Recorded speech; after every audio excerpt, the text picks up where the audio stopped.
কিয়ামতের ময়দানে তো কঠিন হবে। ইয়াউমা ইয়াকুমুর রূহু ওয়াল মালায়েকাতু সাফফা, রুহুল আমিন জিবরাইল ফেরেশতা কাতারে দাঁড়িয়ে থাকবে, সকল ফেরেশতারা লাইনে দাঁড়িয়ে থাকবে। লা ইয়াতাকাল্লামুন, কেউ কথা বলবে আল্লাহর ডরে। ইল্লা মান আযনালাহুর রহমান, আল্লাহর অনুমতি ছাড়া কেউ কথা বলতে পারবে না। কি অবস্থা হবে আল্লাহ পাক বলেন, কুলুবি ইয়াউমাইযি ওয়াজিফা, হৃদয়টা কাঁপতে থাকবে আল্লাহর ডরে। আবসারুহা খাশিয়া, চক্ষুগুলো বড় হয়ে যাবে কিয়ামতের ময়দানে। একটু পরে জাহান্নাম হুঙ্কার দিবে।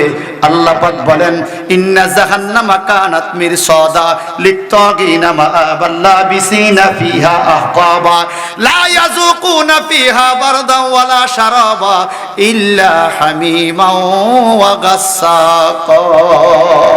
চিৎকার দিকো নাউযুবিল্লাহ। কঠিন জাহান্নাম হুঙ্কার দিবে, হৃদয় কাঁপতে থাকবে, কেউ কথা বলতে পারবে না কঠিন কিয়ামতের দিনে। আমার আল্লাহ বলে ইল্লা মান আযিনা, সুবহানাল্লাহ কোন ইল্লা আছে, ইল্লা যেমন লা ইলাহা, এরপরে ইল্লা মানে হ্যাঁ প্রথম ক লা ইলাহা, নাই কোন মাবুদ, ইল্লা, সুবহানাল্লাহ কোন ইল্লা মানে আছে, ইল্লা মানে আছে, কে আছে? আল্লাহ। কে আছে? আল্লাহ ছাড়া কোন মাবুদ। ঠিক কলমা শরীফের হালে, লা ইয়াতাকাল্লামুনা ইল্লা মান আযালাহুর রহমানু। কাল কিয়ামতের ময়দানে আল্লাহ পাকের অনুমতি না পাইলে কেউ কথা বলতে পারবে না। এখন অনুমতি কে পাবে বাজান? এই আয়াত কারিমার তাফসীর পড়ে দেখি, জগৎ বিখ্যাত তাফসীর জালালান শরীফের মধ্যে পাওয়া যায়। ইমাম জালালউদ্দিন মহল্লি রাহমাতুল্লাহ আলাইহি ফরমান, আল মুমিনু ওয়াল মালায়েকা, কিছু মুমিন কথা বলতে পারবে, কিছু ফেরেশতা কাল কিয়ামতের ময়দানে কথা বলতে পারবে। আল্লাহর রাগ গুসা থেকে কেউ কথা বলবে না। যাদের অনুমতি আছে তারা কথা বলবে, কিছু মুমিন কথা বলবে, কিছু ফেরেশতা কথা বলবে। আর আমার নবী বলেন, সেদিন আমাকে অনুমতি দেওয়া হবে না কথা বলার জন্য। কেন গো নবী? আমার তো আগের থেকে অনুমতি লওয়া আছে। জোরে কেবল না সুবহানাল্লাহ। আগের থেকে অনুমতি লওয়া আছে, নতুন করে অনুমতি দেওয়ার কোনো দরকার নাই। নবী আমার সিজদায় পড়বে কাল কিয়ামতের ময়দানে, আল্লাহ পাকের প্রশংসা করবে। অনেকে বলে নবী নাকি সিজদায় পড়ে উম্মতি উম্মতি বলে কাঁদবে। না রে না বাজান, আমার নবী সিজদায় পড়ে আল্লাহর প্রশংসা করবে। এবার বলা হবে ইরফা রাসাক ইয়া মুহাম্মদ, হে নবী আপনার মাথা মোবারক তোলেন। আল্লাহ আগে বলবে, হুজুর আপনার মাথা তোলেন। সুবহানাল্লাহ বলেন। কেন? আমার নবী মাথা তোলা মাত্র আল্লাহ বলবে কুল তুসমা। নবী গো, কঠিন কিয়ামতের ময়দানে 12 সূর্যের তাপের নিচে মানুষগুলো গলা কাটা মুরগির মতো লাফাইতেছে। কেউ কারো আপন নয়, কোন নবী কারো কাছে, কোন নবীর কাছে কেউ সুপারিশ পায় নাই। আপনি সিজদায় পড়েছেন, সবাই আপনার কাছে আসছে, কুল তুসমা, বলেন শুনবো। আল্লাহ আগে প্রস্তাব দিবে, আপনি কি বলতে চান বলেন, কুল তুসমা, বলেন শুনবো। এরপরে কি কথা দেখেন, সাল তোতা, সান দিব। আল্লাহ প্রস্তাব দিবে কিয়ামতে হাবিবকে, হাবিব আমার আপনি চান আজকে আমি আপনাকে দিব। مولاي صل وسلم دائما ابدا على حبيبك। মরণ আছে, মিনহা খলাকনাকুম ওয়া ফিহা নুঈদুকুম ওয়া মিনহা নুখরিজুকুম তারাতান উখরা। এই 4টা পয়েন্ট। মিনহা খলাকনাকুম, তোমাদেরকে এই মাটির থেকে সৃষ্টি করা হয়েছে। ওয়া ফিহা নুঈদুকুম, তোমাদেরকে এই মাটিতে আবার ঢুকানো হবে। ওয়া মিনহা নুখরিজুকুম, এই মাটির থেকে তোমাদেরকে তোলা হবে। তারাতান উখরা, আখিরাত অর্থাৎ পরকাল কিয়ামতের ময়দানে তোমাদেরকে আবার জিন্দা করা হবে। কাজ কয়টা? জোরে বলেন। আমাদের সৃষ্টি হয়ে গেছে, সামনে হলো ওয়া ফিহা নুঈদুকুম, তোমাদেরকে মাটির ভিতর নিয়ে আসা হবে। জবানটা বড় করে কোন, মাটির ভিতর যাইতে হবে। সবাই বলেন। কবর শব্দটা আরবি, কবর শব্দটা কি? বাংলা কি? কে কইছে? গোরস্থান এটা ফার্সি ভাষা, দেখছেন? আমরা জানি না কবর অর্থ কি, সেই কবর ভয় আমার মধ্যে নাই। সামনে এখানে কবরস্থান আসেনি, এই কবরের ভিতরে লাশের কি অবস্থা আমরা কি দেখি? একটা লাশ যদি আমরা কবরের উপরে শোয়া রাখি, তার কি হিসাব নিকাশ নাই? শান্তি অশান্তি নাই? একটা মানুষকে মাছে খেয়ে ফেলেছে, মাছের পেটে হজম হয়ে গেছে, তার কি কবর জগৎ নাই? হিসাব নিকাশ নাই? শুধু মাটির নিচে দিলে এটার নাম কবর না। কবর শব্দের রূপকর্ত হলো লোক চোখের অন্তরায়। একটা লাশ পড়ে আছে, তার শাস্তি অথবা শান্তি হচ্ছে, যেটা আমরা বুঝি না। এই জগতের নাম কবর জগৎ। জবানটা বড় করে কোন আল্লাহু আকবার। এটাকে বলা হয় আলামে বারজাখ। কি বলা হয়? আমার আল্লাহ তাবারাকা তাআলা বলেন, আল্লাহাকুমুত তাকাসুর হাত্তা যুরতুমুল মাকাবির। আল্লাহু আকবার কোন। কবর বহু বছর মাকাবির।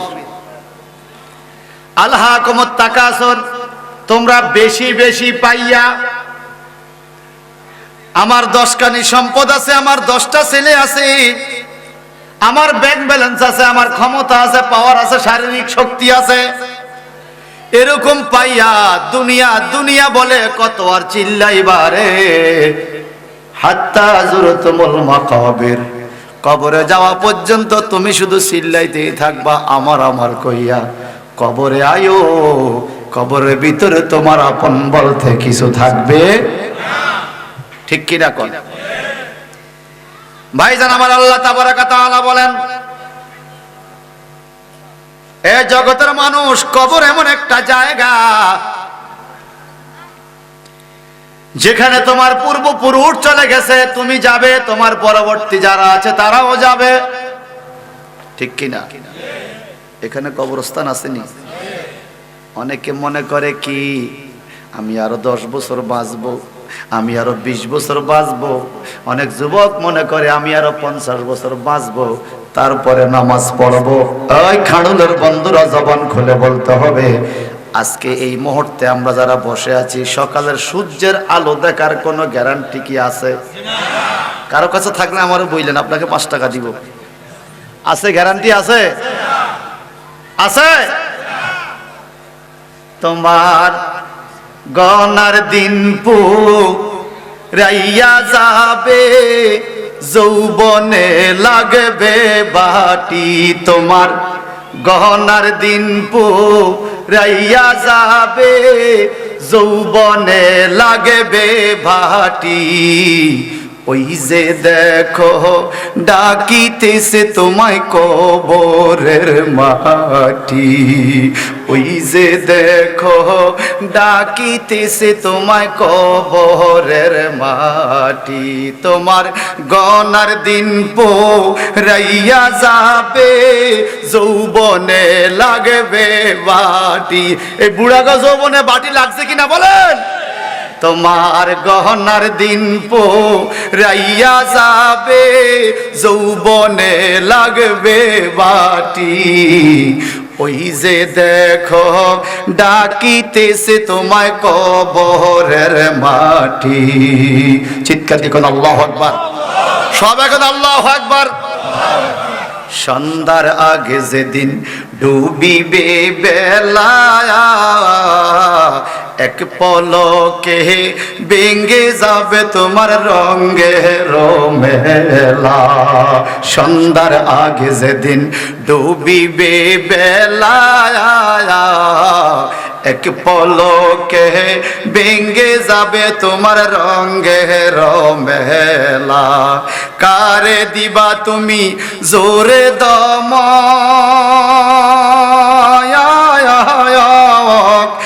কারে দিবা তুমি জোরে দমক, কার মাথায় বানবা লাঠি।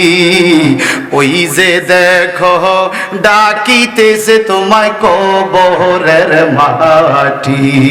ওই যে দেখো ডাকিতেছে তোমায় কবরের মাটি। তোমার গনার দিন পুরাইয়া যাবে, যৌবনে লাগবে বাটি। তোমার গহনার দিন পুরাইয়া যাবে, যৌবনে লাগবে বাটি। ওই যে দেখো ডাকিতেছে তোমায় কবরের মাটি। ওই যে দেখো ডাকিতেছে তোমায় কবরের মাটি। খবর পেয়ে আসবে আত্মীয় স্বজন, চারিপাশে বৈশা তারা করিবে কন্দন। খবর পেয়ে আসবে আত্মীয় স্বজন, চারিপাশে বৈশা তারা করিবে কন্দন। সাজাইবে মনের মতো, সাজাইবে মনের মতন, কি সুন্দর পরিপাটি। বলেন গোসল দিয়া দোয়া পরিপাটি করে সাজায়নি? সাজাইবে মনের মতন, কি সুন্দর পরিপাটি। ওই যে দেখো ডাকিতেছে তোমায় কবরের মাটি। ওই যে দেখো ডাকিতেছে তোমায় কবর। শোনো ভাই রে কইরো না আর ভুল, সাইয়া দেখো কালো ছিল সাদা হইছে চুল। ঠিক কি না কোন? এ দুলাল ভাই চুল সাদা হইছে নি? চুল সাদা হইছে নি? লাল বুঝিয়েছে, সাদা অনেক না লাল বানাইছে। কইরো না আর এই সংসারে ভুল, ছিল কালো সাইয়া দেখো সাদা হইছে চুল। চতুর্দিকে মাটির ঘরে, চতুর্দিকে মাটির ঘরে দিবে না শীতল পাটি। তোমায় চতুর ঘরে, চতুর্দিকে মাটির ঘরে দিবে না শীতল পাটি। ওই যে দেখো ডাকিতেছে তোমায় কবরের মাটি। ওই যে দেখো ডাকিতেছে তোমায় কবরের মাটি। তোমার গহনার দিন পুরাইয়া যাবে, যৌবনে লাগবে বাটি। তোমার গহনার দিন পুরাইয়া যাবে, যৌবনে লাগবে বাটি। ওই যে দেখো ডাকিতেছে তোমায় কবরের মাটি। ওই যে দেখো ডাকিতেছে তোমায় কবরের মাটি। যাদের জবান আছে চিল্লে এখন আল্লাহু আকবার। আমার আল্লাহ বলেন হাত্তা যুরতুমুল মাকাবির, কবরে থাকা যাওয়া পর্যন্ত শুধু দুনিয়া দুনিয়া দুনিয়া দুনিয়া বলে কাঁদবি। একটু একটু তোর পরকালের কথা মনে হয় না। আশারে মুবাশশারা 10 জন জান্নাতের শুভ সংবাদ প্রাপ্ত সাহাবী। মনে রাখবেন নবীর সাহাবী সবাই জান্নাতি। স্পেশাল 10 জনকে শুভ সংবাদ দিয়েছেন। এই 10 জনের মধ্যে তৃতীয় নম্বর হলো হযরতে ওসমান ইবনে আফফান রাদিয়াল্লাহু তাআলা আনহু। উনি কবরে পড়ে যাইয়া একদিন বিনায়া বিনায়া বিনায়া বিনায়া কান্দে। পাকা দাড়িগুলো পানি বেয়ে বেয়ে মাটিতে পড়ে, চোখের পানিতে দাড়ি বেয়ে পানি মাটিতে পড়ে। বালু মাটির মধ্যে গর্ত হয়ে গেছে, চোখের পানি পড়তে পড়তে সাহাবায়ে কেরাম জানতে চাইলেন, এ জান্নাতের শুভ সংবাদ প্রাপ্ত সাহাবী আমিরুল মুমিনিন, কেন আপনি এত কান্দেন? ঘটনা কি? আপনার কি জাহান্নামের ভয়ে কান্দেন, নাকি জান্নাতের কোন নেয়ামতের আশায় কান্দেন, নাকি কবরে কোনো আযাব দেখলেন? বলেন আপনি কেন কান্দেন? উসমান বিন নুরাইন ডেকে বলে, আমি জান্নাতের আশায় কান্দি না, জাহান্নামের ভয়েও কান্দি না, আমি এই জন্য কান্দি রে, এই কবর এমন একটা জায়গা, আফালা ইয়ালামু ইযা বুসিরা মা ফিল কুবুর, আল্লাহু আকবার কান। এই কবর এমন একটা জায়গা রে,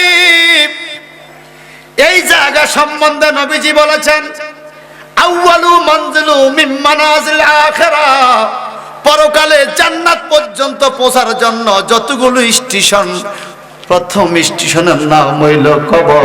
এই কবরে যেই ব্যক্তি বিপদে পড়ে যাবে তার বিপদের কোনো শেষ নাই, আর কবরে যিনি শান্তি পাবে তার সামনের রাস্তাগুলো ক্লিয়ার হয়ে যাবে। সুবহানাল্লাহ। কবরের মধ্যে নামাজের প্রশ্ন করা হবে না, কবরের মধ্যে রোজা রাখছো কিনা প্রশ্ন করা হবে না, হজ যাকাত দিছো কিনা এই প্রশ্ন কবরে হবে না, এগুলো প্রশ্ন করা হবে কিয়ামতের ময়দানে। কবরে তিনটা প্রশ্ন করা হবে, একটা প্রশ্ন হবে তাওহীদের, একটা প্রশ্ন হবে রিসালাতের, আর একটা প্রশ্ন হবে দ্বীনের। চিৎকার দিকন আল্লাহু আকবার। একটা প্রশ্ন হবে আল্লাহর পরিচয়, একটা প্রশ্ন হবে দ্বীনের পরিচয়, একটা প্রশ্ন হবে নবীর পরিচয়, আল্লাহর পরিচয় প্রশ্ন করা হবে। মার রব্বুকা, আপনি উত্তর দিতে পারলে শুকরিয়া, না পারলে কোনো সমস্যা নাই। অটো পাস, 71 সালে অটো পাস দিছে, গত 2-3 বছর করোনার কারণে অটো পাস। কথা কোন ঠিক কিনা? কবরে প্রথম প্রশ্নের জবাব পাইলেও পাস, না পাইলেও সেমিস্টার সিস্টেম। দ্বিতীয় প্রশ্ন তোমাকে আর করা হবে না, এবার সেকেন্ড প্রশ্ন করবে তোমাকে, কি মা দিনুকা, তুমি পাচ্ছ দিনী আল ইসলাম, পারো নাই লা আদ্রি বলছো, তাও তুমি পাস, পাইলেও পাস, না পাইলেও পাস। 3টা সেমিস্টার কবরে, প্রথম সেমিস্টার, দ্বিতীয় সেমিস্টার, তৃতীয় সেমিস্টার। প্রথম সেমিস্টারে প্রশ্ন দ্বিতীয় সেমিস্টারে করা হয় না, দ্বিতীয় সেমিস্টারে প্রশ্ন তৃতীয় সেমিস্টারে করা হয় না। সাময়িক পরীক্ষার সেমিস্টার পরীক্ষার মধ্যে বেশ কম আছে, প্রথম সাময়িক, দ্বিতীয় সাময়িক, এরপরে বার্ষিক পরীক্ষা, পূর্ব আলোচনা সহ টোটাল বই থেকে প্রশ্ন করা হয়। কিন্তু সেমিস্টার পদ্ধতি পরীক্ষাগুলো পুরা বই থেকে প্রশ্ন করা হয় না। প্রথম সেমিস্টারে যেটা হয়েছে এটা বাদ, আবার দ্বিতীয় সেমিস্টারে যা হয়েছে এটা বাদ, তৃতীয় সেমিস্টারে যেটা হবে এটা ফাইনাল রেজাল্ট হবে। ফেরেশতারা প্রশ্ন করে, প্রথম সেমিস্টার মার রব্বুকা, আপনি যদি জবাব দেন রাব্বি আল্লাহ, ক্লিয়ার, তুমি পাস। যদি লা আদ্রি, আমি জানি না বলেন, আল্লাহ বলবে তাও তুমি পাস। ফেরেশতারা অটো পাস দিয়া দাও, দ্বিতীয় সেমিস্টারে তোলো। এইবার দ্বিতীয় সেমিস্টার প্রশ্ন করা হবে, মা দিনুকা, তোমার ধর্ম কি? যদি পারেন দ্বীনী আল ইসলাম, শুকরিয়া, তুমি পাস। যদি লা আদ্রি বলেন তাও আপনি পাস, দ্বিতীয় সেমিস্টারে তোলা হয়ে যাবে। এবার লাস্টের সেমিস্টার, তৃতীয় সেমিস্টার, ফেরেশতারা বলবে, এ বান্দা, খবর আছে তোমার, একটু খেয়াল করে কথাবার্তা বলিও।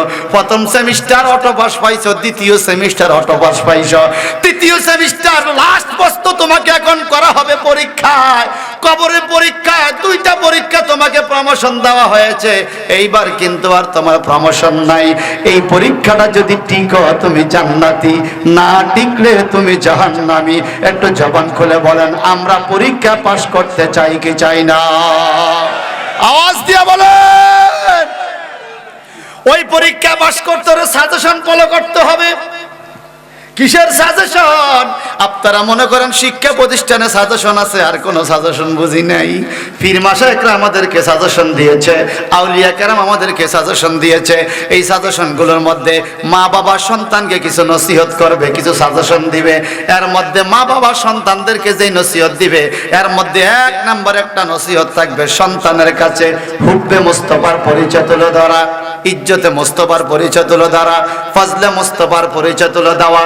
আমার নবী পাকের ইজ্জত কতটুকু, নবী পাকের সম্মান কতটুকু, এটা সন্তানকে শিক্ষা দেওয়া মা বাবার জন্য বড় দায়িত্ব হয়ে যায়। যদি আপনি কবরে বলেন উনি কে, সাহাবায়ে কেরাম সাহাবায়ে কেরামকে জিজ্ঞাসা করা হয়েছে কবরে উনি কে? সাহাবায়ে কেরাম বলতো হাজা নবিয়ুল্লাহ রাসূলুল্লাহ আবদুহু ওয়া রাসূলুহু। সুবহানাল্লাহ। আমাদেরকে কবরে প্রশ্ন করা হবে উনি কে, যাকে কবরে রাখা হয়েছে। এই প্রশ্নটা করবে আমাদেরকে, আপনাদেরকে কবরে। সুবহানাল্লাহ। সুবহানাল্লাহ। মা তাকুলু ফি হাক্কি হাযার রাজুল। হাজা ইসমি ইশারা করিবের জন্য ব্যবহার হয়। হাজা মানে এই ব্যক্তি, জালিকা মানে ওই, হাজা মানে এই। কোরআন আমার হাতে কিনা বলেন? আল্লাহ কয় জালিকাল কিতাব, ওই কিতাব, অথচ কোরআন আমার হাতে। নবী আমার সামনে নাই, আল্লাহ কয় হাজার নবী, এই নবী। কোরআন আপনার দূরেও থাকতে পারে, কাছেও থাকতে পারে, কিন্তু ইমানদারের দূরে নবী থাকে না, ইমানদারের জানের কাছেও নবী থাকে। এই জন্য হাজা শব্দ ব্যবহার করা হয়েছে। একটু জবানটা বড় করা কেন? আল্লাহু আকবার। দলিল documents by the Holy Quran, declared by our Lord in the Holy Quran, an-nabiyyu awla bil mu'minina min anfusihim. Allah said in the Holy Quran, my Prophet sallallahu alaihi wasallam is closer to all ummah from him soul by power of Lord to judgment day. এই পৃথিবীর মানুষ কিয়ামত পর্যন্ত যত মানুষের ঈমান আছে, প্রত্যেকটা ঈমানদারের জানের চাইতেও কাছে নবী আছে।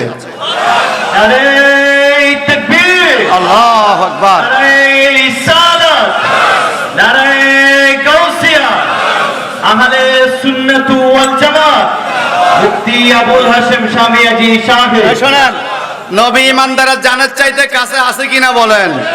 রাখছে কে? রাখছে আল্লাহ, হিংসা করে মোল্লায়।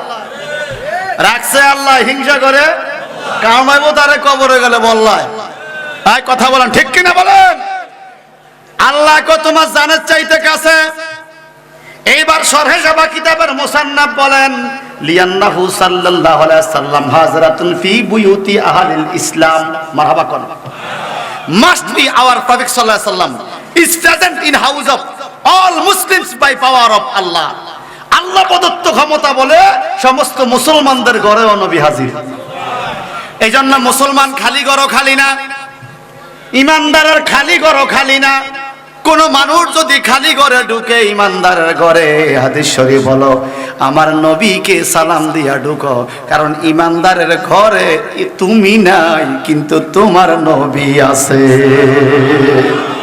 আর জোরে কান সুবহানাল্লাহ। তাহলে আমার হৃদয়ে নবী হাজির, আমার ঘরেও নবী। এইবার আল্লাহ কয় মা তাকুলু ফি হাক্কি হাযার রাজুল। আমি গেলাম কবরে, ওইখানে হাজা হাজা। সুবহানাল্লাহ কোন না? কেউ সৌদি আরব গেলে হাত তোলেন। সৌদি আরব কেউ গেছেন? আরে অনেক লোকে তো আছে। এই সৌদি আরব হাজা হাজা মা সাগীর, হাজা মা কাবীর, হাজা শাই, হাজা কোরআন, হাজা জাওয়াল কাবীর। হাজা মানে কাছে, হাজা মানে কি? আল্লাহ কয় নবী ইমানদারেরও কাছে, তার ঘরে। আবার কবরে যখন ইমানদার যাবে, মা তাকুলু ফি হাক্কি হাযার রাজুল। এই নবী সম্বন্ধে তুমি কি ধারণা রাখতে? নবী কি তুমি চিনো বলো? আমার নবীকে কবরে হাজির করাইয়া প্রশ্ন করা হবে, তাহলে প্রত্যেকটা মানুষের কবরে নবী আছে কিনা বলে? আরো জোরে কোন আছে? রাখছে কে? আল্লাহ। 2007 সালে টাইটেল পাস করে মাত্র শেষ করলাম। মুফতি রুহুল আমিন মানসুরি হুজুর আস্তাগফিরুল্লাহ হুজুর বলেন মিয়াজি আজকে দেখা যাইব মুখের সাফাসাফি, কারণ আমি জামিয়াতে থাকতো বিতর্ক প্রতিযোগিতা অংশগ্রহণ করতাম। বিতর্ক বুঝুন তো তার কি? বরিশাল যেতে হবে ডিসি মাহফিলে বসে, আমরা মানুষ 7 জন আলেম, আর আমার হুজুর নিচে কিতাব সাজাইতাম খাদেম হিসাবে। এখন 5 জন চরমনার হুজুর, 5 জন এই হুজুর নাম দিতে হয় 5 জন কইরা। আমগো আছে 7 জন। অন্য হুজুরে আবুল হাশেমের নাম দিয়ে থাকি, হুজুর আয় কিতাব বস করো, তোমার নামও দিয়ে দিলাম। 5 নম্বরে আবুল হাশেম দিয়েছে। যা হোক, কথাবার্তা শেষ। সর্বশেষ 3 মিনিট করে দিয়েছে যুক্তি খণ্ডানি। যুক্তি খণ্ডানি 3 মিনিট। তা আমারে কয় তুমি যুক্তি খণ্ডাও, কে 60 সেকেন্ড। আগে ওনাদের একজনকে দিলে, বললো হুজুর মাননীয় ডিসি সাহেব আপনি বলেন তো কোন ফেরেশতা তো হাজির না নাজর না, কি করে নবীকে হাজির নাজর বলে? আমি কইছি পাইছি তো পয়েন্ট, পয়েন্ট পাইয়া গেছি। এবার আমি দাঁড়ালাম, ডিসি সাহেব আপনি দয়া করে বলেন ওনার কান্দে ফেরেশতা আছে কিনা? ডিসি সাহেব কয় আসেনিও, কয় আছে, কয় কই দেখান, কয় দেখা তো যায় না। আমি বললাম ফেরেশতা কান্দে আছে যেভাবে দেখা যায় না, রাসূল পাক ইমানদারের কাছে আছে সেভাবে দেখা যায় না। এটাই তো আমাদের ঈমান। আমানতু বিল্লাহি ওয়া মালাইকাতিহি ওয়া কুতুবিহি ওয়া রাসূলিহি, এগুলো আমাদের ঈমান নয়। একটাও কি দেখা যায়? আমানতু বিল্লাহি আল্লাহকে দেখা যায়, ওয়া কুতুবিহি আসমানের কোরআন ছাড়া আর কোনো কিতাব দেখা যায়, ওয়া রাসূলিহি কোন ফেরেশতা রাসূল ফেরেশতা দেখা যায়, কিন্তু মানতে হবে আছে। ঠিক কি না বলেন? এইবার বললাম ডিসি সাহেব আপনি বলেন একই টাইমে যদি সারা পৃথিবীতে 5000 লোক মারা যায়, 5000 লোককে যদি কবরে দেওয়া হয়, তাকে মুনকির নকির প্রশ্ন করবে প্রত্যেক কবরে মুনকির নকির যাবে কিনা? ও ডিসি সাহেব বলেন তো আজরাইল কয়জন? কয়েকজন। হুজুর, হুজুর নাম কামরুজ্জামান, আপনি বলেন তো আজরাইল কয়জন? কয়েকজন। আমি কইলাম বরিশাল যদি কোনো মানুষ অসুস্থ হইয়া যায়, একই টাইমে আমার চাঁদপুর যদি লঞ্চ দুর্ঘটনায় 500 লোক মারা যায়, রুহু নিবকে আজরাইলে। আমি কি একটু আগে কইলেন আজরাইলে তো হাজার নাজার না, এখন আপনি কোন বরিশালও আজরাইল, চাঁদপুরও আজরাইল, সারা দুনিয়া যত জায়গায় মানুষ মরবে তত জায়গায় আজরাইল। এটা কেমনে সম্ভব? ওই হুজুরে কয় আল্লাহ প্রদত্ত ক্ষমতা, তাই আমরা কোন ডিজিটাল আমরা তো এটাই বলি আল্লাহ প্রদত্ত ক্ষমতা বলে নবীর দ্বারাও হাজির হওয়া সম্ভব। আমরা কি বলিনি যে নবী নিজে নিজে আসে? ক্ষমতা কে দিছে? ক্ষমতা কে দিয়েছে? ক্ষমতা দিছে আল্লাহ। হিংসা করে মোল্লায় কামাইবো তারে বললাম। এবার বলেন কবরে নবী আসতে পারে কিনা? ব্রাহ্মণবাড়ি এক মাহফিলে গেলাম, আমার স্লিপ দিল, বলে হুজুর আমগুদাসে অলিপুরি নামক এক হুজুর আছে, তা কি হয়েছে? বলে সে বলছে কবরের ভিতরে মুদ্দারকে নবী দেখানো হয় না, কবর ছিদ্র কইরা মদিনা পর্যন্ত সুড়ঙ্গ পথ করে, তো ওই মুদ্দার ওই যে দেখা যায় লাশটা, এটা কার লাশ? চিন্তা করছেন নি কি ফ্যাসের মধ্যে ফালাইছে? বাংলাদেশের থেকে মদিনা পর্যন্ত রাস্তা করে, ওটা কার লাশ ওটা বলে দেখায় দেয়, চিল্লা এখন মারহাবা। তো একজন লোক বাংলাদেশ থেকে সুড়ঙ্গ পথ দিয়া নবীকে দেখবে, এরকম উল্টা আওয়াজ করে, নাউজুবিল্লাহ করে। আরো যারা বলেন, তো আমি মাহফিলে গেছে বললাম ওনাকে জিজ্ঞেস করিয়েন, এটা আমার না, আমাকে জিজ্ঞেস করিয়েন যে আগামী দিন মানুষ মরে গেলে সুড়ঙ্গ পথ দিয়ে নবীকে দেখাবে, বুঝলাম নবীর রওজা পাকের ভিতরে আছে।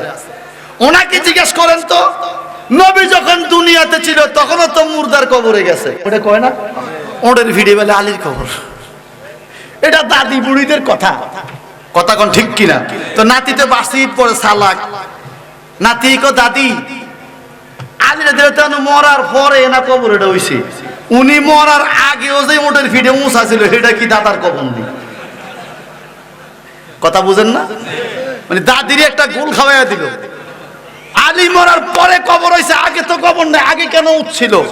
আমার নবীর রওজা পাকে যাওয়ার পরে যদি বাংলার জমিন থেকে সুড়ঙ্গ পথ করে নবীকে দেখাতে হয়, রাসূলুল্লাহ কবরে যাওয়ার আগেও তো মানুষকে কবরে দেওয়া হয়েছে, তখন কাকে দেখানো হয়েছে? প্রমাণ হয়ে গেল নবী ইমানদারের জানের চাইতেও কাছে, নবী মুসলমানের ঘরে, নবী কবরে, নবী দুনিয়াতে থাকতো, ইমানদারের কবরে হাজির। আমার নবীকে পাওয়ার দিছে কে? আপনি মানলে মানেন, না মানলে না মানেন, কোনো সমস্যা নাই। কথা কোন ঠিক কিনা? পৃথিবীতে বহু মানুষ আল্লাহকে মানে না, তাই বলে কি আল্লাহর লস আছে নাকি? পৃথিবীতে বহু মানুষ আমার নবীকে মানে না, নবীর কোনো লস আছে নাকি? ভাই সাহেব, আবার কবরের ভিতরে নবীর সম্বন্ধে প্রশ্ন করলে যদি আপনি নবীকে চিনতে পারেন, আপনার মুক্তি আছে না নাই? আওয়াজ দিয়ে বলেন। ফেরেশতারা এভাবে মাথায় মোছা দিবে, নওম কা নাওমাতুল আরুস, দুলা দুলহান যেরকম ঘুমায় বাসর ঘরে, কোনো টেনশন নাই, এ মুদ্দার তুমি নিশ্চিন্তায় কবরে ঘুমিয়ে পড়ো। আরো জোরে, আরো জোরে। আর এই মুর্দারের নিচে কবরের মধ্যে জান্নাতি পরশ বিছিয়ে দিবে, জান্নাতি হাওয়া আসবে, জান্নাতি খানা আসবে, কবরটাকে 70 গজ চওড়া করে দেওয়া হবে। এরকম শান্তির কবর কার যে নবীকে চিনতে পারবে? আর যদি নবীকে না চিনে বলবে লা আদ্রি, জাহান্নামের লুগু হাওয়া কবরটা ডান দিক বাম দিক থেকে চাপা দিয়ে হাড্ডিগুলোর চুরমার করে দিবে। আর বলবে চিনস নাই যেহেতু ফিডা খাওয়া শুরু কর। বলেন নবীকে চিনলে কি ফিডা আছে? আর না চিনলে না চিনলে দুনা মানি দুনা কারে কয়।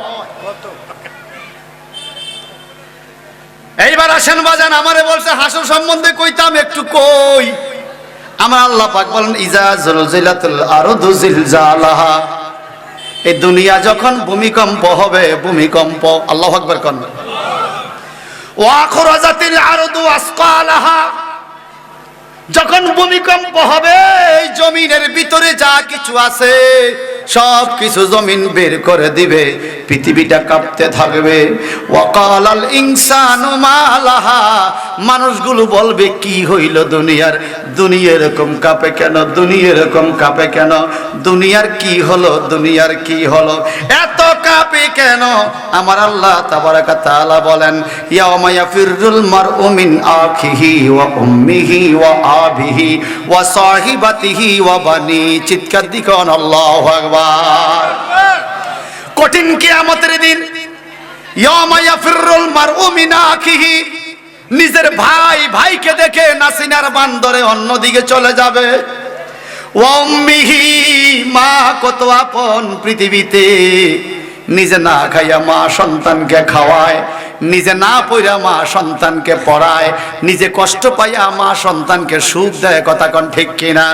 ওই মা ওয়া উম্মিহি, ওই মা কবরে কিয়ামতের দিন সন্তানের কাছে আসতে চাইবে না, দেখেও না দেখার বান করবে, চিনেও না চিনার বান করবে, অন্যদিকে চলে যাবে। ও আবিহি, বাবা কিয়ামতের ময়দানে বাবাও কাছে আসতে চাইবে না, বাবা অন্যদিকে চলে যাইতে চাইবে। ওয়া সাহিবাতিহি, বন্ধু বান্ধব যারা খাড়ুল এলাকার বন্ধু বান্ধব আইনগিরি বাজারে যাইয়া তিনজনে মিলে এক কাপ চা ভাগ করে খাইছে, যাদের বিড়ি খাওয়া অভ্যাস, চারজনে মিলে একটা সিগারেট টান্না টান্না খাইছে, এক টান দেয় এই বন্ধু, এক টান দেয় এই বন্ধু, এত কাছের বন্ধু, এত কাছে প্রিয়। বাবাই কয় জমিনে কাজ করতে হবে, আয়। বন্ধু ফোন দিছে, বাবার কথা শোনে না, বন্ধুর ফোন পাইয়া বাড়ির থেকে চলে গেছে। আমার আল্লাহ কয় বান্দারে ওয়া সাহিবাতিহি, কঠিন কিয়ামতের ময়দানে তার বন্ধু বান্ধব তার আপন হবে না। ওয়া বানিহি, আল্লাহু আকবার কোন, বানিহি মানে হইল ছেলে মেয়ে পুত্র পরিবার পরিজন, যাদেরকে তুমি আপন আপন বলে আল্লাহর ইবাদত করো নাই, যাদেরকে খাওয়াইতে যাইয়া হালাল হারাম বাসো নাই, এরা অকাল কিয়ামতের ময়দানে তোমাকে না চিনার ভান ধরবে। তাহলে আমার আপন বলতে কেউ, আপন বলতে কেউ, চিৎকার দিকন কেউ। এখন আসেন আমার আল্লাহ কি বলে, ইয়াওমা ইয়াকুমুর রূহু ওয়াল মালায়েকাতু সাফফান লা ইয়াতাকাল্লামুনা ইল্লা মান আযিনা লাহুর রাহমানু ওয়া ক্বালা সাওয়াবা।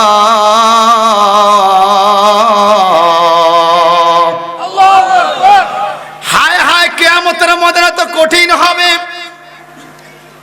ইয়াওমা ইয়াকুমুর রূহু ওয়াল মালায়েকাতু সাফফা, রুহুল আমিন জিবরাইল ফেরেশতা কাতারে দাঁড়িয়ে থাকবে, সকল ফেরেশতারা লাইনে দাঁড়িয়ে থাকবে। লা ইয়াতাকাল্লামুন, কেউ কথা বলবে আল্লাহর ডরে, ইল্লা মান আযনা লাহুর রহমান, আল্লাহর অনুমতি ছাড়া কেউ কথা বলতে পারবে না। কি অবস্থা হবে আল্লাহ পাক বলেন, কুলুবি ইয়াউমাইযি ওয়াজিফা, হৃদয়টা কাঁপতে থাকবে আল্লাহর ডরে। আবসারুহা খাশিয়া, চক্ষুগুলো বড় হয়ে যাবে কিয়ামতের ময়দানে। একটু পরে জাহান্নাম হুঙ্কার দিবে। আল্লাহ পাক বলেন ইন্না জাহান্নামা কানাত মিরসাদা লিত্তাগিনা মাআবাল লাবিসিনা ফিহা আহকাবা লা ইয়াযুকুনা ফিহা বারদান ওয়ালা শারাবা ইল্লা হামিমান ওয়া গাসসাকা। চিৎকার দিক নাউযুবিল্লাহ। কঠিন জাহান্নাম হুঙ্কার দিবে, হৃদয় কাঁপতে থাকবে, কেউ কথা বলতে পারবে না কঠিন কিয়ামতের দিনে। আমার আল্লাহ বলে ইল্লা মান আযিনা, সুবহানাল্লাহ কোন ইল্লা আছে, ইল্লা যেমন লা ইলাহা, এরপরে ইল্লা মানে হ্যাঁ প্রথম কা লা ইলাহা, নাই কোন মাবুদ ইল্লা, সুবহানাল্লাহ কোন ইল্লা মানে আছে, ইল্লা মানে আছে, কে আছে? আল্লাহ। কে আছে? আল্লাহ ছাড়া কোন মাবুদ। ঠিক কলমা শরীফের হালে লা ইয়াতাকাল্লামুনা ইল্লা মান আযাল্লাহু রহমানু। কাল কিয়ামতের ময়দানে আল্লাহ পাকের অনুমতি না পাইলে কেউ কথা বলতে পারবে না। এখন অনুমতি কে পাবে বাজান? এই আয়াতে কারিমার তাফসীর পড়ে দেখি, জগৎ বিখ্যাত তাফসীর জালালান শরীফের মধ্যে পাওয়া যায়। ইমাম জালালউদ্দিন মহল্লি রাহমাতুল্লাহ আলাইহি ফরমান আল মুমিনু ওয়াল মালায়েকা, কিছু মুমিন কথা বলতে পারবে, কিছু ফেরেশতা কাল কিয়ামতের ময়দানে কথা বলতে পারবে। আল্লাহর রাগ গুসা থেকে কেউ কথা বলবে না, যাদের অনুমতি আছে তারা কথা বলবে, কিছু মুমিন কথা বলবে, কিছু ফেরেশতা কথা বলবে। আর আমার নবী বলেন সেদিন আমাকে অনুমতি দেওয়া হবে না কথা বলার জন্য। কেন গো নবী? আমার তো আগে থেকে অনুমতি লওয়া আছে। জোরে কেবল না সুবহানাল্লাহ। আগের থেকে অনুমতি লওয়া আছে, নতুন করে অনুমতি দেওয়ার কোনো দরকার, বরং আল্লাহ প্রস্তাব দিবে কথা বলার জন্য। নবী আমার সিজদায় পড়বে কাল কিয়ামতের ময়দানে, আল্লাহ পাকের প্রশংসা করবে। অনেকে বলে নবী নাকি সিজদায় পড়ে উম্মতি উম্মতি বলে কাঁদবে। না রে না বাজান, আমার নবী সিজদায় পড়ে আল্লাহর প্রশংসা করবে। এবার বলা হবে ইরফা রাসাক ইয়া মুহাম্মদ, হে নবী আপনার মাথা মোবারক তোলেন। সুবহানাল্লাহ বাজিয়ে কইেন। আল্লাহ আগে বলবে হুজুর আপনার মাথা তোলেন। সুবহানাল্লাহ বলেন। কেন? আমার নবী মাথা তোলা মাত্র আল্লাহ বলবে কুল তুসমা। নবী গো, কঠিন কিয়ামতের ময়দানে 12 সূর্যের তাপের নিচে মানুষগুলো গলা কাটা মুরগির মতো লাফাইতেছে। কেউ কারো আপন নয়, কোন নবী কারো কাছে, কোন নবীর কাছে কেউ সুপারিশ পায় নাই। আপনি সিজদায় পড়েছেন, সবাই আপনার কাছে আসছে, কুল তুসমা, বলেন শুনবো। আল্লাহ আগে প্রস্তাব দিবে, আপনি কি বলতে চান বলেন, কুল তুসমা, বলেন শুনবো। এরপরে কি কথা দেখেন, সাল তোতা, সান দিব। বুঝেন না মনে কথা? আল্লাহ প্রস্তাব দিবে কিয়ামতে হাবিবকে, হাবিব আমার আপনি চান আজকে আমি আপনাকে দিব। প্রস্তাব কে দিবে? আল্লাহ। যেমন ওয়ালা সাওফা ইউতিকা রাব্বুকা ফাতারদা, কোরআন শরীফে সূরা আদ-দুহার মধ্যে আল্লাহ পাক বলেন, ও আমার নবী আপনি কি চান আমি আপনার প্রভু আপনাকে দিতে থাকবো। ফাতারদা, আপনি খুশি হয়ে যাবেন। যতক্ষণ পর্যন্ত খুশি না হবেন আমি আল্লাহ আপনাকে দিতে থাকবো। আল্লাহ আগে প্রস্তাব দেয়, আমি দিব, যতক্ষণ লাগে আপনি শুধু নিবেন। আরে জোরে বলেন। এখন আমার নবী কি বলে? তাফসীরে জালালান শরীফের ইবারত, قال رسول الله صلى الله عليه وسلم واذا الارض وواحد من امتي في النار الهنا। আমার নবী বলবেন আল্লাহ আপনি তো আমাকে দিতে চান, হ্যাঁ আমি দিতে চাই, কি পাইলে আপনি খুশি হবেন? আমার নবী বলেন ততক্ষণ পর্যন্ত আমি খুশি হব না। ওয়াহিদুম মিন উম্মতে ফিন্নার ইলাহুনা, কঠিন কিয়ামতের ময়দানে যতক্ষণ পর্যন্ত দেখব আমার একটা উম্মত জাহান্নামের দিকে ফিরানো আছে, আমার একটা উম্মত জাহান্নামের দিকে ফিরানো আছে, এমন অবস্থায় আমি খুশি হব না। কখন আপনি খুশি হবেন? আমি যখন দেখব আমার সমস্ত উম্মতগুলো জান্নাতি হয়ে গেছে, আমি তখন খুশি হব। তখন আল্লাহ বলবে ইসফা তুসফা, হে আমার হাবিব আপনি সুপারিশ করেন, যার জন্য সুপারিশ বলবেন আমি সেই সুপারিশ গ্রহণ করব। আমি বলেছিলাম ফাতারদা, আপনাকে রাজি করব, দিতে দিতে দিতে দিতে রাজি করব। আপনি নিতে থাকেন আমি দিতে থাকি, আপনি নিতে থাকেন আমি দিতে থাকি, যতক্ষণ পর্যন্ত আপনি নিবেন আমি আল্লাহ কিয়ামতে আপনার উম্মতের বেলায় জান্নাতে নিতে আপনাকে বাধা দিব না। আল্লাহ যখন আল্লাহু আকবার। আরে সংসার সংসার ওইয়া ববে গো করিলি না বন্দিগি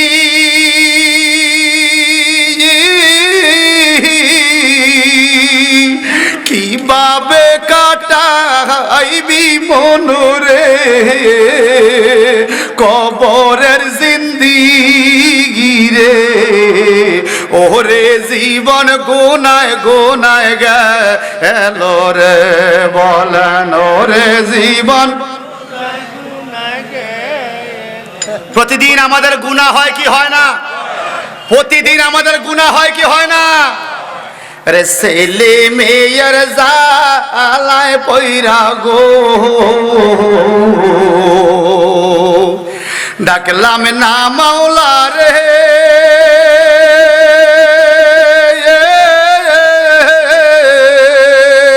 কি জানি কি উপায় হবে গো অন্ধকার গোবরে রে ওরে জীবন গুনায় গুনায় গেল রে বলেন ওরে জীবন। আরে বাড়ির পাশে পুকুর পাড়ে রে আপনারা খেয়াল করেন আমার নাত আমার গজল আমার ওয়াজের বিষয় আমার কোরআনের আয়াত সবগুলো আমার বিষয়ভিত্তিক কবর এবং হাসর। মারহাবা বলেন। আরে বাড়ির পাশে পুকুর পাড়ে রে বানিবিহি বাসার ঘর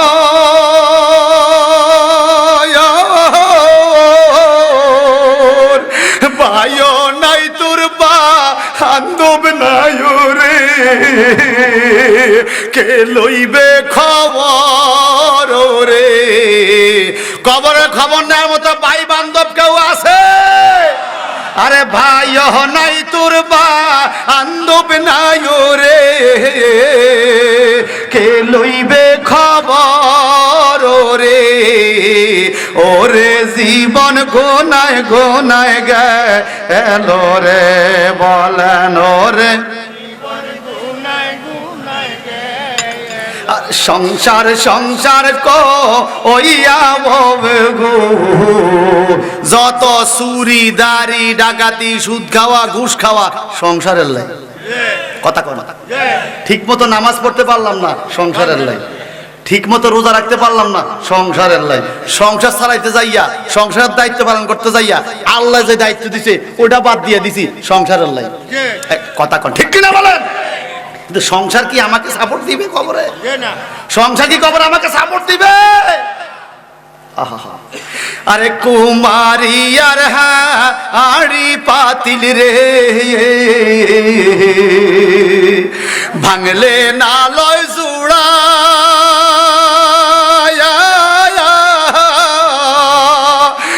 মন শোনা আরো দেহ রে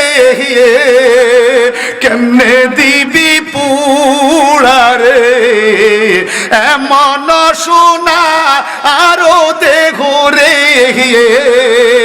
কেমনে দিবি পুড়া রে ওরে জীবন গুনায় গুনায় গেল রে বলেন ওরে জীবন গুনায় গুনায় গেল।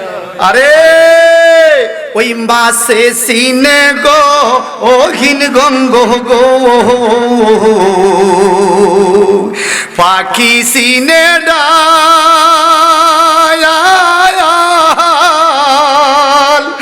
মায় জানে তার উতরের বেদন রে যার না গর্বের শালো রে মায় জানে তার উতরের বেদন রে যার না গর্বের শালো রে ওরে জীবন গুনায় গুনায় গেল রে বলেন ওরে বলেন বলেন ওরে জীবন গুনায়। আমরা মরণ কবে আমরা কি জানি? এই দেখেন কোন দিন জানি ওইরা যাব গো, তারিখ জানা নাই,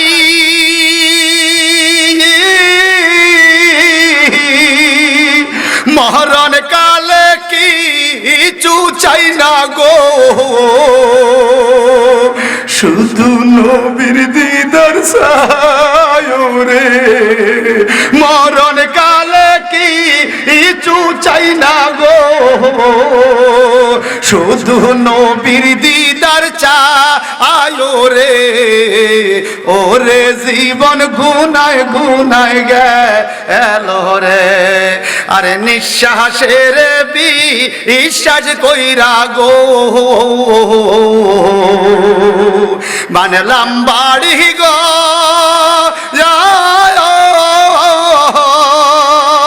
কোন দিন জানিয়া আজরাইল আইয়া রে, সবই করে পর রে, কোন দিন জানিয়া আজরাইল আইয়া রে, সবই করে পর রে, ওরে জীবন গুনায় গুনায় গেল রে। আল্লাহু আকবার কর। লিকুল্লি আম্বিয়া মিম্বারুন, কিয়ামতের ময়দানে সমস্ত নবীদের জন্য মিম্বর থাকবে, বসার আসন থাকবে। নবীজি বলেন ওয়ালি মিম্বারুন, আমার জন্য একটা মিম্বর থাকবে, সমস্ত নবীরা মিম্বরে বসে যাবে, আমি বসবো না। সুবহানাল্লাহ বলেন। সবাই যার যার কুরসিতে চেয়ারে, সবাই যার যার চেয়ারে বসে যাবে, নবী বসবেন না, সবাই বসে যাবে, নবী বসবেন না। সুবহানাল্লাহ। এখন কেন বসবে না, কেন বসবে না? আমার নবীজি বলেন আনা খাতিবুহুম, আনা খাতিবুহুম। সুবহানাল্লাহ। I shall be chief lecturer for them in judgment day by power of Lord. কঠিন কিয়ামতের ময়দানে যখন কেউ কথা বলতে পারবে না অনুমতি ছাড়া, আনা খাতিবুহুম, আমি তাদের খতিব হব, আমি বক্তা হয়ে আল্লাহর শান মান ওয়াজ করে করে নবীদেরকে শোনাবো। চিন্তা করা যায়, যেখানে আল্লাহ বলছে লা ইয়াতাকাল্লামুন, কেউ কথা বলার হুকুম নাই, আমার নবী ওয়াজ করবে। ওয়াজ বেশি না কথা বেশি? কথা বলেন। নবী বলেন শাফাআতি লি আহলে কাবার মিন উম্মতি, আমার উম্মতের কবিরা গুনাহগারদেরকেও আমি সুপারিশ করব। মসজিদে নববীতে আল্লাহর হাবিবের মিম্বর মোবারকে এখনো নবীর হাদিস লেখা। আল্লাহু আকবার বলেন, আরো জোরে বলেন। আমার নবী বলেন মান যারা কবরি বাদা মাউতি কামান যারানি ফি হায়াতি, যারা আমার ইন্তেকালের পরেও আমার রওজা মোবারকে এসে দেখা করবে, তারা যেন আমার হায়াতে জিন্দেগিতেই আমার সাথে দেখা করলো। কারণ নবীদের কোনো মরণ নাই। আল আম্বিয়াউ লা ইয়ামুতু, নবীরা মরে না। কালান নবী সাল্লাল্লাহু আলাইহি সাল্লাম আল আম্বিয়াউ আহইয়াউন ফি কুবুরিহিম ওয়া হুম ইউসাল্লুন। এই জবান ক্লিয়ার করে এখন আল্লাহু আকবার। আল্লাহু আকবার। কবরে হাসরে মিজানে সুপারিশ করতে পারে কিনা? পারে। নবীরে ক্ষমতা দিছে কে? আল্লাহ। নবী আমার সুপারিশ করবে আল্লাহ বললে, বলবে সাল তোতা কুল তুসমা, সাল তোতা ইশফা তুশফা। সুবহানাল্লাহ। আল্লাহ বলবে চান, তখন নবী চাইবে। আল্লাহ বলবে বলেন, তখন নবী বলবে। আল্লাহ বলবে সুপারিশ করেন, তখন নবী সুপারিশ করবে। আরো জোরে বলবেন না সুবহানাল্লাহ। এখন আমার নবী বলেন ইয়া রাব্বি হাবলি উম্মতি। সুবহানাল্লাহ। অনেক হুজুররা ওয়াজ করে, নবী বলে কইবা আল্লাহ আমার উম্মত বাঁচাও, আমার উম্মত বাঁচাও। না, আমার উম্মত বাঁচাও এই হাদিসে এই কথা নাই তো। ইয়া রাব্বি হাবলি উম্মতি, হাবলি মানে আমাকে দিয়ে দাও। সুবহানাল্লাহ বলেন। যেমন কোরআন শরীফে আছে হুনালিকা দাআ জাকারিয়া, জাকারিয়া নবীকে যখন ডেকেছিল আল্লাহ পাক, দোয়া করছে জাকারিয়া নবী যখন, কি রব্বি হাবলি মিল্লাদুনকা যুররিয়াতান তাইয়্যিবা ইন্নাকা সামিউদ দুআ ও আল্লাহ আমাকে তুমি নেক সন্তান দাও, হাবলি মানি দাও, রাব্বি হাবলি যুররিয়াতান তাইয়্যিবা।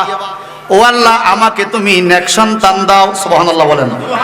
তো জাকারিয়া নবী বলছে হাবলি আমাকে দাও, আর আমার নবী কিয়ামতে বলবে না আমার উম্মত বাঁচাও, নবী বলবে রাব্বি হাবলি উম্মতি, ও রব আমার উম্মত গুলো আমার হাতে তুলে দাও। আর জোরে বলবেন না আল্লাহ।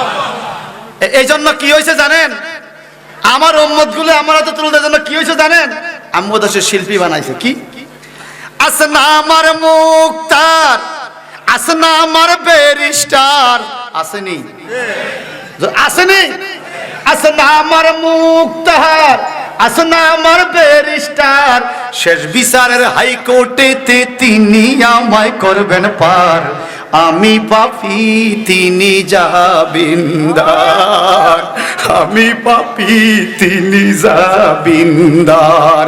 আসনা আমার মুক্তার, আসনা আমার ব্যারিস্টার, আসনা আমার মুক্তার, আসনা আমার ব্যারিস্টার, শেষ বিচারের হাইকোর্টেতে তিনি আমায় করবেন পার, আমি পাপী তিনি জামিনদার, আমি পাপী তিনি জামিনদার। আল্লাহু আকবার।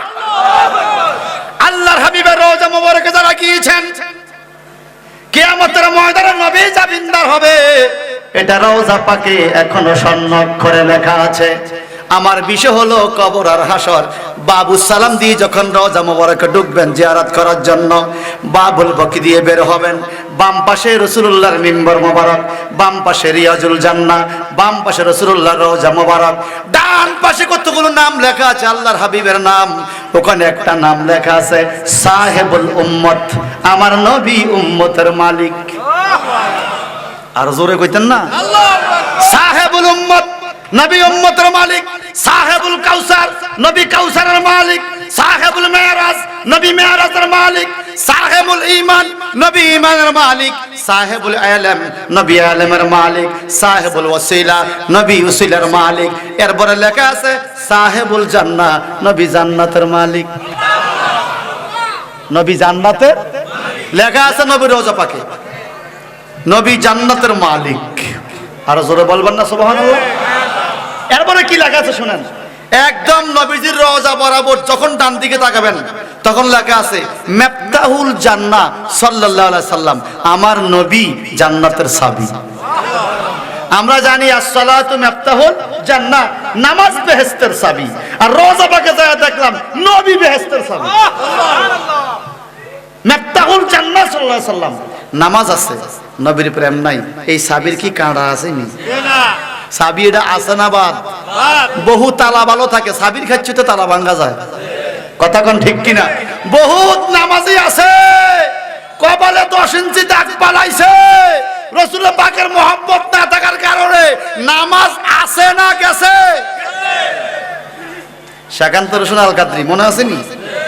উনি গাইতেন, আরে যেই নামাজে নবীজি নাই নামাজ পড়ে কি লাভ হবে, আরে যেই নামাজে নবীজি নাই নামাজ পড়ে কি লাভ হবে, নামাজে নামাজিকে সরল পথে আনতে পারে, নামাজে নামাজে নামাজিকে সরল পথে আনতে পারে, নামাজে আরে যেই নামাজে নবীজি নাই নামাজ পড়ে কি লাভ হবে।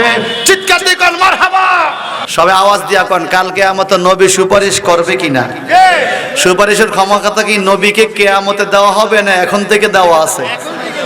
সুবহানাল্লাহ বলেন, আরো মহব্বত এখন সুবহানাল্লাহ। এবার বলেন আমরা কিয়ামতে হাজির হওয়া লাগবে কিনা? আমি 2 মিনিট বলে ছেড়ে দিচ্ছি কিয়ামতের কথা। আল্লাহ পাক বলে জালিকাল ইয়াউমুল হাক্কু, কিয়ামতের ময়দানটা বাস্তব।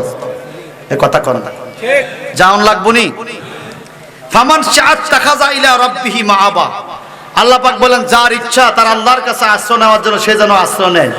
আল্লাহর কাছে আশ্রয় কিভাবে? আল্লাহর কাছে আশ্রয়, আল্লাহকে কোথায় পাবেন আপনি আশ্রয় নিতে? আল্লাহ পাক বলে দিয়েছে মাইয়িতির রাসূল ফাকাদ আতা আল্লাহ, রাসূলের কাছে যে যাবে, রাসূলের ইত্তেবা করবে, সেই প্রকৃতপক্ষে আল্লাহর কাছে আশ্রয় পাবে। জোরে বলেন না সুবহানাল্লাহ। ইন্না আনজারনাকুম আযাবান করিবা ইয়াওমা ইয়ানজুরুল মারউ মা কদ্দামাত ইয়াদাহু ওয়া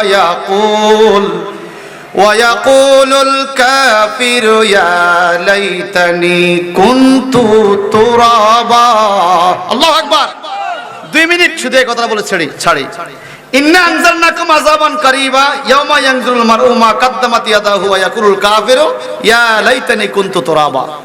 কাল কিয়ামতে বিচার শুরু হবে। কাফেররা বলবে ইয়া লাইতানি কুনতু তুরাবা, আফসোস যদি আমরা আজকে মাটি হয়ে যাইতাম। কেন এই কথা বলবো জানেন? এই পৃথিবীতে কেউ কারো উপর আক্রমণ করলে বিচার আছে কিনা? জোরে বলেন না। একটা পশু যদি আরেকটা পশুকে বিনা দোষে আক্রমণ করে তারও বিচার হবে। এই আয়াতের তাফসীর ইমাম জালালউদ্দিন মহল্লি বলেন কিয়ামতে 2টা ছাগলকে ডাকবে আল্লাহ। ছাগল কি ছাগল? এই পৃথিবীতে খাড়ুরের রাস্তা একটা ছাগল বাঁধা রাখছে তার মালিকে, আরেকটা ছাগলের গলায় রশি নাই, সে যাওয়ার টাইমে বান্দা ছাগলটার একটা গুতা দিয়ে খালে ফেলা গেছে গা। এরকম দৃশ্য দেখছেন কিনা বলেন? এই বান্দা ছাগলের কোনো দোষ নাই, এটা শুধু তার একটা গুতা লাগাইছে, আছে কিনা বলেন? আমার আল্লাহ বলে এই বিচারটাও কিয়ামতে হবে।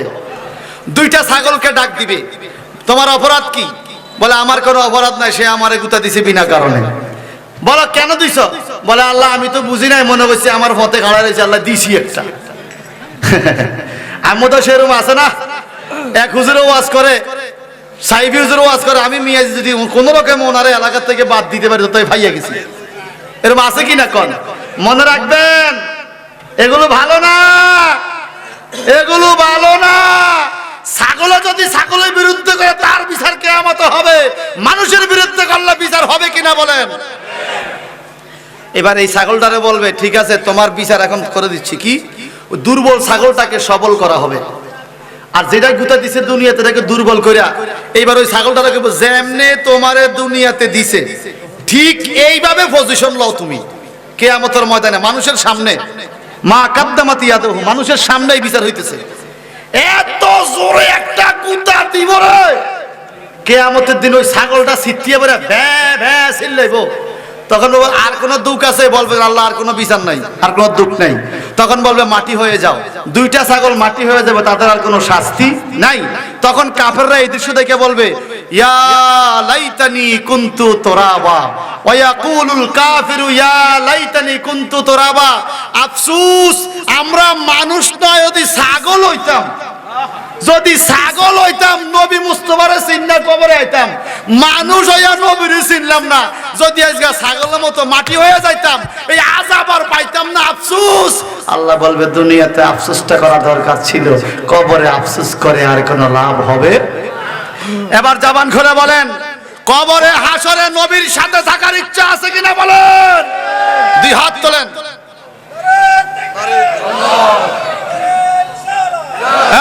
শুনেন, আমার নবী সুপারিশ করবে কিনা বলেন? সুপারিশ করার ক্ষমতা নবীকে দিয়েছে কে? এই জন্য আজানের মধ্যে ডাক্তার কাবিরউদ্দিন সরকার সালি হুজুর যিনি আজকে চলে আইছে, উনি ফিটিং করে দিছে ওয়ারজুকনা শাফাতাহু ইয়াউমাল কিয়ামা। তো সুন্নি আলেম হইলে লাভ আসেনি?